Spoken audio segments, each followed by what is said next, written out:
Hello guys, स्वागत करते हैं आपके अपने इस चैनल पर एक बार फिर से। आज हम जा रहे हैं ये घर छोड़ के मतलब कि ससुराल वाले घर जा रहे हैं, लेकिन दिए वो थे भूल जाएंगे। और चल बाहर चल, मैं आती, चल वाटा चल। बच्ची को दूर भेजना जरूरी था, ऐसी बातें बच्चों के सामने करना ठीक नहीं। मैं आती हूँ, मेरे पास चाबी है, मैं तो रख, चल और चप्पल पहन लो। तो गाइस, सच तो ये है कि यहाँ से जान बचाकर भाग रहे हैं। इस घर में जीना इतना मुश्किल हो चुका है कि अपना घर ही छोड़ के आगे जाना पड़ रहा है। जाएंगे, बताएंगे अपनी प्रॉब्लम सास ससुर को। बताई तो बहुत थी, फ़ोन पर भी मैसेज पर भी सब जगह बताई थी, लेकिन उनको समझ नहीं आई है। वो कहते हैं ना लोग कि पानी यहाँ तक आता है ना तब सहन नहीं होता, लेकिन मैं तो पिछले 6 महीने से पानी यहाँ तक आया हुआ तो भी यूँ हो के, मतलब यूँ जितना बच्चा जा सके उतना बच के चल ना यार बाहर। यहाँ पानी आए हुए तो काफ़ी महीने हो गए हैं, फिर भी चला रहे हैं। जा रहे हैं, देखते हैं कितने दिन लगते हैं। बताएंगे उनको समझ आता है का उनके लिए मजाक ही है तो फिर वहाँ, लेकिन एक बार कोशिश करनी तो बनती है, कुछ भी हो जाए। इंसान अपना घर बनाता है, इंसान कहता है कि अपने घर के जितना सुकून धरती पर कहीं पर भी नहीं मिलता, लेकिन मैंने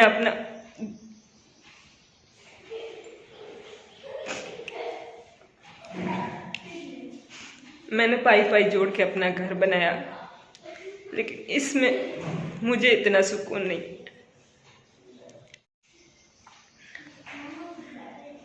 अब हालत ऐसी हो चुकी है, यहाँ रहे तो जिंदा रहेंगे कि नहीं रहेंगे ये भी नहीं पता। इसलिए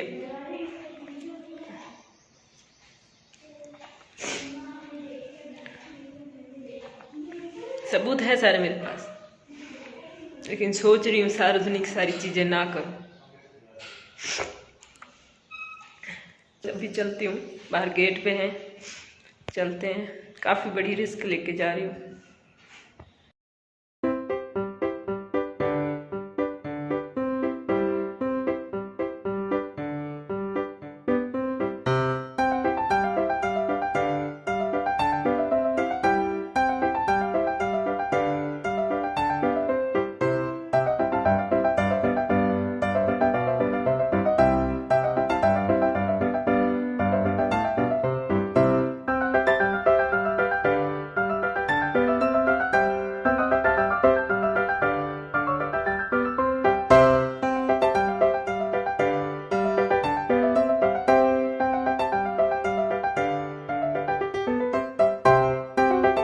नहीं गिरे, ठीक है।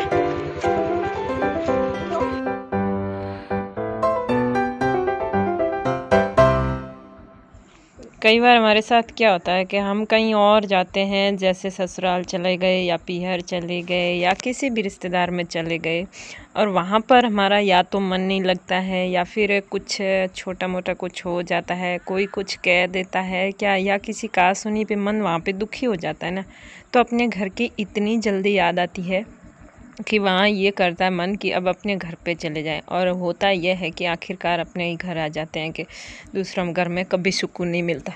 लेकिन ऐसी स्थिति शायद ही किसी के सामने आई होगी कि अपने घर से परेशान होकर अभी जो है कहीं और टाइम बिताने के लिए जा रहे हैं।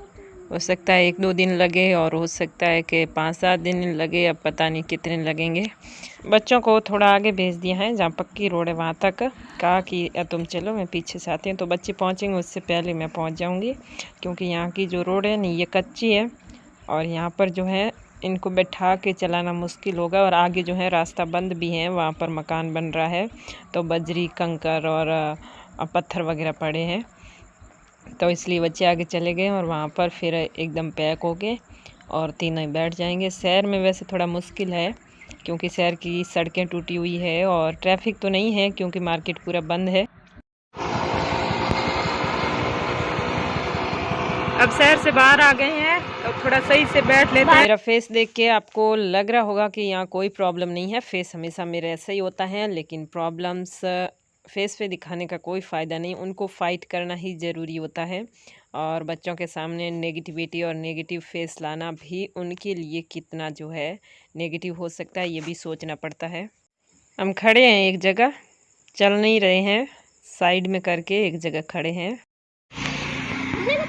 तो हम निकल चुके हैं शहर से बाहर और इधर दूर सा शहर दिख रहा होगा आपको, ये सनसेट और ये रेलवे पटरी। हम खड़े हैं किसी पुलिये के ऊपर।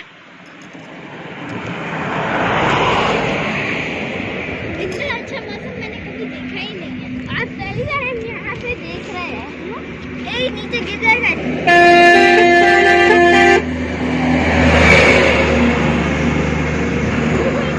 इसको है ना नज़ारे देखने का बड़ा शौक है, जो देखा तो बोला गाड़ी रोको नज़ारे देखते हैं। इसको मतलब गांव वगैरह सब बहुत अच्छा लगता है।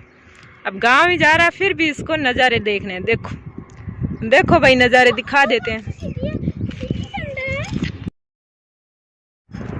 तो आपको बता दें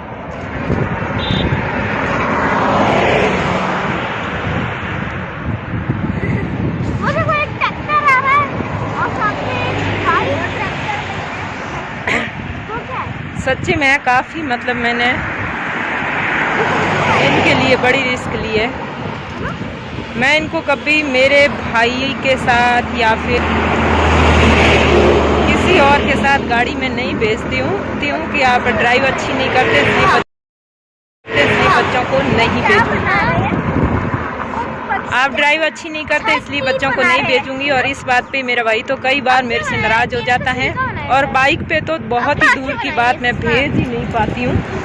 और आज देखो स्कूटी जो कि मैंने अभी तक ट्रैफिक में ज़्यादा चला ही नहीं है।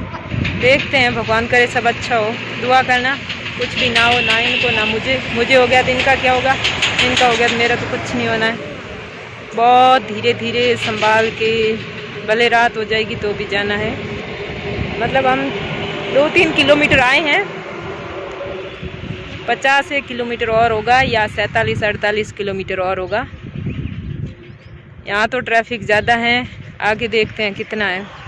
रोड तो सारी पक्की और सही है, लेकिन फिर भी डर बहुत लग रहा है क्योंकि मैंने सिंगल सवारी ही चलाई है, इसके अलावा मैं तो पटरी के कभी चला ही नहीं, तो काफ़ी डर लगा। रुक जाओ, वहाँ नहीं जाना, दूर आ जाओ, बस हो गया। इनको बहुत शौक है कि छूट दे दो, हम घूम लेते हैं यहाँ पर, लेकिन ये नहीं पॉसिबल है। अब आप सोच सकते हैं कि बच्चों के लिए बड़ी रिस्क लेके घर से निकले हैं, कुछ तो सिचुएशन ऐसी हुई होगी। बाकी किसी को शौक नहीं है ऐसे गुलगुलों को ऐसे रोड पे ऐसे ले जाने का। बसें हैं नहीं, पूरी तरह सारी बंद हो चुकी हैं। तो देखिए हमने काफ़ी धीरे चलाई थी और हम बीच में पानी पीने और थोड़ा रुक गए थे, अपने चला सकते हो। और तब जाके टाइम देखा तो टाइम हो रखी है 8। क्या अब और भी कितना दूर है, कितना और चलना नहीं पता। रात भी हो चुकी है, ऊपर चांद दिखाई दे रहे हैं, वो कहते हैं ना। और ये कभी हैं थोड़े बहुत दिखाई दे नाव गाड़ी पे, कभी नाव गाड़ी पे, कभी गाड़ी नाव पे, ऐसा कुछ होता है ना। तो परिस्थितियाँ बदलती रहती हैं। सामने से जब गाड़ी आती है तब एक बार तो लगता है कि आँखों के मतलब रोड पे अपनी स्कॉर्पियो तैयार है पानी पीने के लिए, भगवान का नाम लेके। चांद देखो ऊपर और 8 बज रखी है। और अब कितना टाइम लगेगा, आगे की रात हमारे साथ क्या होने वाला है, सारी चीज़ें आपको अगले व्लॉग में बताएंगे। तब